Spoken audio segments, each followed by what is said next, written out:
Praise the Lord. सबको जय मसीह की। तीतुस उसका दूसरा अध्याय उसका 7वां वचन में इस प्रकार लिखा हुआ है कि सब बातों में अपने आप को भले कामों का नमूना बना ले। मेरे प्रियो, इस संसार में जब हम देखते हैं तो बहुत बुराई है, और इस बुरे संसार में हम कैसे अपने आप को भले कामों का नमूना बना लें, इसके लिए आज जो मेरा विषय है वो यही है कि हमें अपने जीवन में सुधार को महत्व देना है। Correction is very important. यदि करेक्शन को हम अपने जीवन में स्वीकार नहीं करेंगे, हम अपने जीवन में बहुत सारी बातों को खो सकते हैं। मैं आपको एक उदाहरण के रूप में इस बातों को बताता हूँ।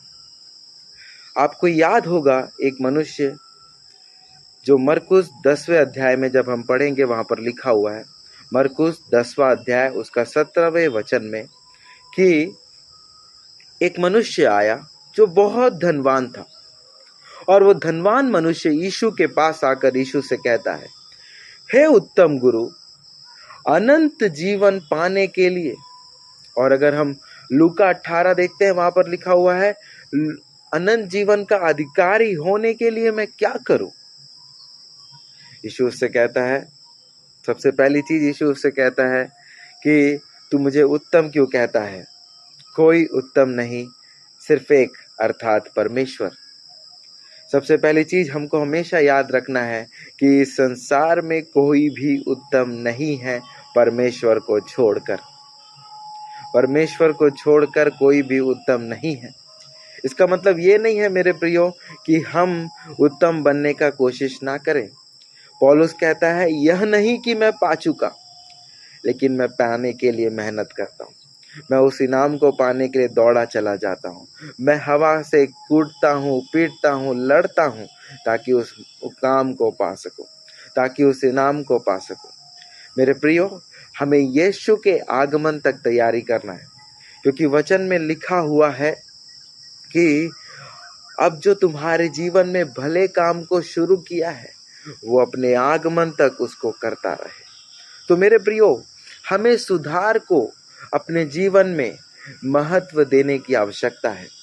Corrections are very important in our life. तो मैं आपको कुछ बातें बता रहा था। ये धनवान मनुष्य यीशु के पास आता है और यीशु से कहता है, हे उत्तम गुरु, अनंत जीवन का अधिकारी होने के लिए मैं क्या करूं? यीशु से कहता है, वचन में क्या लिखा है, व्यवस्था में क्या लिखा है?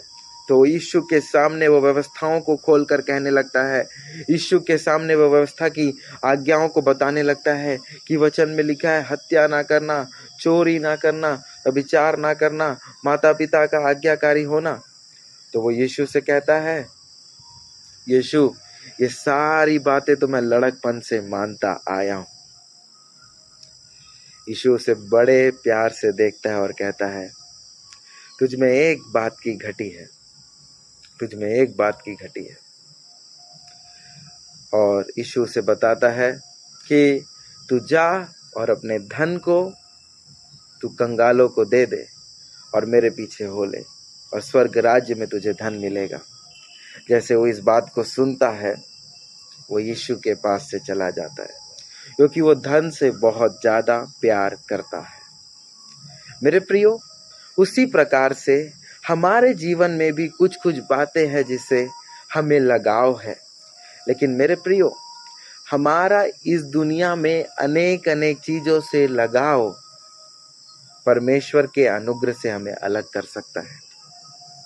परमेश्वर के अनुग्रह से हमें अलग नहीं होना है, क्योंकि ये संसार की चीजें आज है, कल नहीं है। संसार की हर एक चीजें नष्ट हो जाएगी, वचन में लिखा है।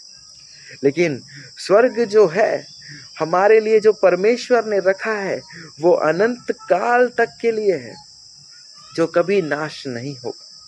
हम नाशवान चीजों की ओर मन ना लगाएं, हम उन बातों की ओर मन लगाएं। वचन में लिखा है, स्वर्गीय वस्तुओं की ओर मन लगाओ। मेरे प्रियो, आज जब हम इस वचन को सुनते हैं, क्या हम अपने जीवन को जांच सकते हैं कि हमें मालूम है आप सबको मालूम है, आप जब मुझे सुन रहे हैं, आप सबके अंदर पवित्र आत्मा कार्य कर रहा होगा और बता रहा होगा कि कोई ना कोई बातें तो आपके जीवन में एक लगाव बनकर रह गई है और वो लगाव से आपको हटने की इच्छा नहीं होती। लेकिन यीशु से बढ़कर लगाव हमें किसी से नहीं रखना है। हमें अपने जीवन में हर दिन सुधार की आवश्यकता है। एक दिन यीशु मत्ती 7 में कहता है कि तू अपने भाई के तिनके को तो देखता है, लेकिन तेरे आंख में जो लट्ठा लगा हुआ है उसकी ओर तेरा मन नहीं लगता। आज हम अपने जीवन में निर्णय लें। यीशु हमारे जीवन में पवित्र आत्मा के द्वारा हमारी गलतियों को बताता है। दूसरा, वो अपने दास दासियों के द्वारा अब हमारी गलतियों को बताता है। वो जैसे भी हमें गलतियों को बताए, हमें परमेश्वर के पास जाना है और उस गलतियों को मानकर वो लगाव वाली बातों को, कोई गलतियां हमारे जीवन में लगाव बन जाती है। कोई गलतियां, जैसे झूठ, किसी के अंदर झूठ बहुत भरा रहता है, वो झूठ से निकलना चाहते हैं, झूठ उनसे नहीं निकलता। किसी के जीवन में बुराई करना लगा रहता है, वो बुराई किए बिना सो नहीं पाते।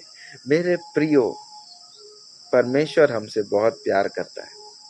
परमेश्वर हमसे बहुत प्यार करता है। परमेश्वर को हमारी चिंता है। ये धनवान मनुष्य के जीवन में कोई भी गलती नहीं थी, लेकिन परमेश्वर बोलता है एक बात की तेरे जीवन में घटी है, क्या तू उस एक बात की घटी को अपने जीवन से निकाल सकता है? मेरे प्रियो, क्या हम उस घटी को जो हमारे जीवन में है, क्या उस कमी को जो हमारे जीवन में है, क्या वो बातों को जो हमारे जीवन में लगाव बनकर बैठा है, क्या उस बातों को हम अपने जीवन से निकाल कर बाहर फेंकें? यदि हम उसको बाहर निकाल कर फेंकते हैं, परमेश्वर का अनुग्रह हमारे जीवन में आएगा। पौलुस कहता है, मैं सिद्ध नहीं हुआ हूँ, मैं पा नहीं चुका हूँ, लेकिन मैं पाने के लिए इनाम पाने के लिए मेहनत करता हूँ। आज हम अपने जीवन को प्रतिदिन परमेश्वर के सामने जांचें। प्रतिदिन हम अपने जीवन को परमेश्वर पिता के सामने जांचें और परखें।